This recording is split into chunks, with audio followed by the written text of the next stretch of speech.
নমস্কাৰ সকলোলৈ নতুন এটা ভিডিঅ'লৈ আপোনালোকক স্বাগতম জনাইছোঁ।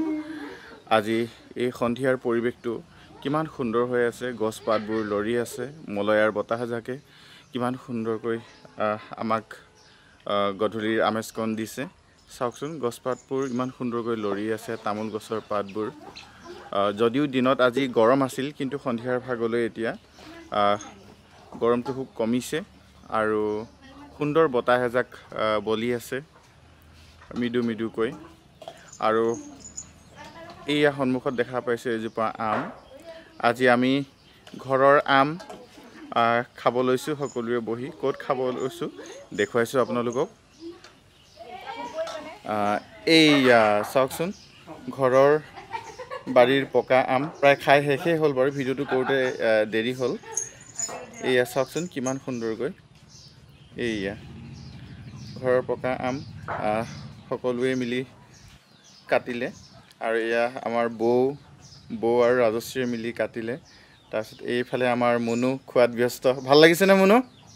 মজা মজা মজা। এইফালে আমাৰ নাজনীন চুবুৰীয়া আৰু পিছফালে ৰিশ্মা। তাৰপিছতে আৰু এইফালে পিছফালে ওলোৱা নাই কেমেৰাত আমাৰ প্ৰিয়মা, খুব লাজ কৰি। এইফালে আমাৰ ৰূপেশ দা, ঘৰৰ চুবুৰীয়া। পিছফালে প্ৰিয়া, চিনাকি কৰি দিছোঁ সকলোকে আজি। এইফালে আমাৰ ভেবু, হয়নে? ৰণদীপ, আমি মৰমতে ভেবু বুলি মাতোঁ, কিন্তু ভাল নামটো হৈছে ৰণদীপ। তাৰপিছত এইফালে আমাৰ ৰাজশ্ৰী, খোৱাত ব্যস্ত সকলোৱে। খুব সুন্দৰ লাগিছে। আৰু এইফালে আমাৰ মিভান পোৱালি শিলগুটি দলিওৱাত ব্যস্ত, আমৰ ফালে আম পাৰিব বিচাৰি আছে। ক'তনো পাৰিব। কেনেকুৱা লাগিছে আম খাই? ঘৰৰ আম বহুত টেষ্টি, খুবেই ভাল লাগিছে। এনেকৈ সময় পালে আজৰি পৰত আমি ওচৰ চুবুৰীয়া লগ হৈ এনেকৈ আমি সময় পাৰ কৰোঁ।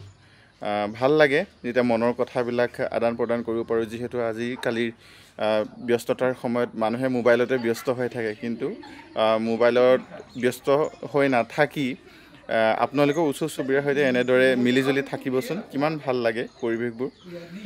মনবোৰো খুব ভাল লাগি থাকে, নহয় জানো? তো আজি এই আম খোৱাৰ ভিডিঅ'টো ইয়াতে সাঁচি ৰাখিলোঁ। আশা কৰোঁ আপোনালোকেও আমৰ সোৱাদ ল'ব। পুনৰ এটা নতুন ভিডিঅ'ত আপোনালোকক লগ পোৱাৰ আশাৰে ইয়াতে সামৰিছোঁ। নমস্কাৰ।